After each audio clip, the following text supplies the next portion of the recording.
Take a deep breath. Feel the air fill your lungs. Look out your window at the blue sky, the green trees, or even just the clouds rolling by. We are so incredibly used to the gentle, nurturing embrace of our planet. The Earth is a perfectly tuned biological paradise. It provides everything you need to exist entirely for free, without you ever having to think about it. But here is the terrifying reality. Earth is a tiny, fragile lifeboat floating in an infinitely hostile ocean. And lifeboats don't last forever. Whether it's a wandering asteroid, a supervolcano, or the inevitable expansion of our own sun, eventually the Earth will become uninhabitable. If humanity wants to survive in the long run, we cannot keep all our eggs in one cosmic basket. We need a backup home. We need a second planet. And when we look around our solar neighborhood, there's really only one candidate: Mars. But there's a catch. Mars is a freezing, irradiated, toxic wasteland that wants you dead. Transforming it into a second Earth is the most ambitious, godlike engineering project humanity has ever conceived. It will take thousands of years, trillions of dollars, and unimaginable technology. To understand the sheer scale of terraforming, imagine you're moving into a new house. Earth is a luxury billionaire's mansion. It has automatic climate control, a massive magnetic force field to keep the bugs out, and a fully stocked fridge. Mars, on the other hand, is a collapsed, haunted shack in the middle of Antarctica. It has no roof, the heater is broken, the walls are irradiated, and the floorboards are literally covered in toxic poison. Terraforming is the process of planetary engineering.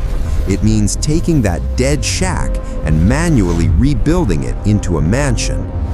Right now, Mars has an atmosphere that's only 1% as thick as Earth's. You cannot breathe it, and it provides zero pressure.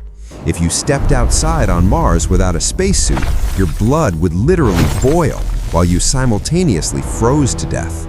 The average temperature is -80 degrees Fahrenheit. Furthermore, the dirt on Mars isn't just dry, it's laced with toxic chemicals called perchlorates. It's essentially bleach. You cannot grow potatoes in it, no matter what science fiction movies tell you. To fix this, we have to do 3 impossible things.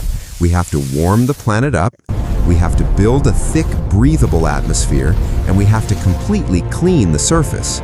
So, put on your spacesuit, let's look at the actual, realistic timeline of how we will resurrect a dead world.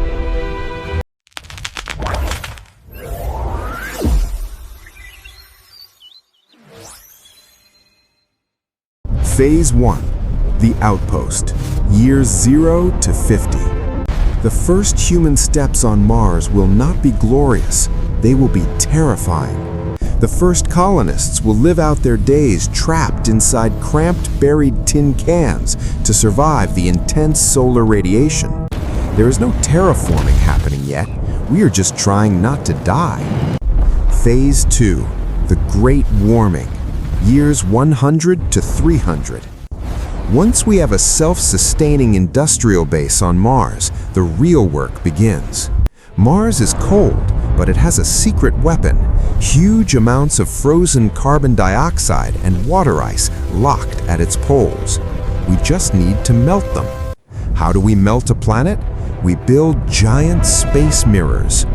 We could construct massive, ultra-thin mirrors in orbit, focusing sunlight directly on the Martian poles. As the dry ice melts, it releases CO2 into the air, creating a natural greenhouse effect.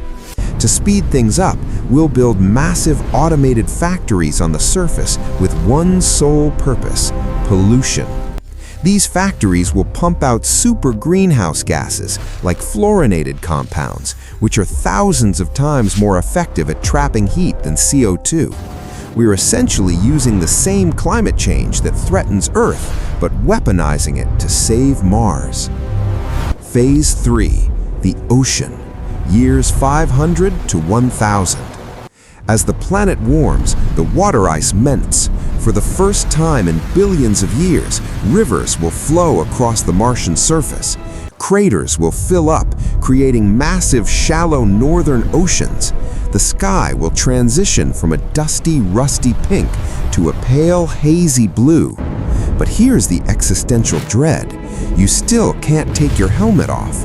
The air is incredibly thick, but it is entirely made of carbon dioxide. If you took a breath, you would suffocate in minutes. And worse, Mars has a fatal flaw. Unlike Earth, Mars's core is dead. It has no magnetic field. Without a magnetic shield, the relentless, violent solar wind from our sun will constantly sandblast the new atmosphere away, stripping the planet bare all over again. We are pouring water into a bucket with a massive hole in the bottom. And remember the toxic dirt? Now that the ice is melted, the new oceans are heavily contaminated with perchlorates.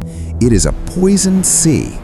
We have created a world with a sky and an ocean, but it is a beautiful, deadly illusion. How do we fix a planet with a dead heart and poisoned blood? We engineer solutions on a cosmic scale. To solve the magnetic field problem, we don't need to restart the planet's core. We just need to build a shield. We can place a massive superconducting electromagnet at the L1 Lagrange point, a stable gravitational zone between the Sun and Mars. This artificial shield will deflect the solar wind, allowing the Martian atmosphere to finally stabilize and thicken without being blown away into the dark void. Next, we have to clean the soil and make oxygen. Enter Phase 4, the Greenification, years 1,000 to 10,000. We cannot scrub an entire planet by hand. We will use biology. We will deploy genetically engineered, radiation-resistant microbes and extraphile bacteria. These tiny biological machines will eat the toxic perchlorates in the dirt and excrete harmless chloride and oxygen. Once the soil is washed, we bring in the heavy hitters, genetically modified lichens, mosses, and eventually highly engineered trees designed to survive freezing temperatures and low light. Over thousands of years, these plants will relentlessly suck the CO2 out of the air and replace it with breathable oxygen. This is the utopian future of Mars. It won't be Earth 2.0, it will be Mars 1.0.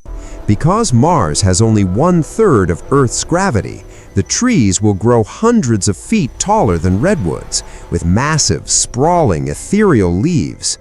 The atmospheric pressure will be thick enough to breathe, but the gravity will be so low that human beings could strap on artificial wings and literally fly under their own muscle power.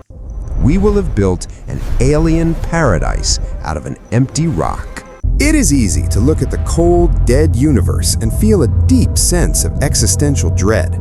The cosmos is filled with sterile rocks, crushing gravity, and endless freezing dark.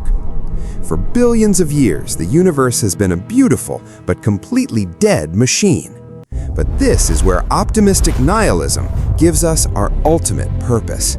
If the universe has no inherent meaning, and if life is just a rare, fleeting accident, then it is entirely up to us to protect it. We are not just a species trying to escape our dying sun. We are the mechanism by which the universe wakes up. We are the architects of life. Terraforming Mars is not just about survival, it is about bringing light to the dark and turning a graveyard of dead stone into a flourishing garden. If you were one of the first colonists on a terraformed Mars, what is the very first plant, tree, or flower you would want to grow in your alien garden? Let us know down in the comments. We read all of them. If you want to keep exploring the grand, terrifying, and beautiful futures of humanity, make sure to subscribe to Nutshell Futures. We'll see you in the next one.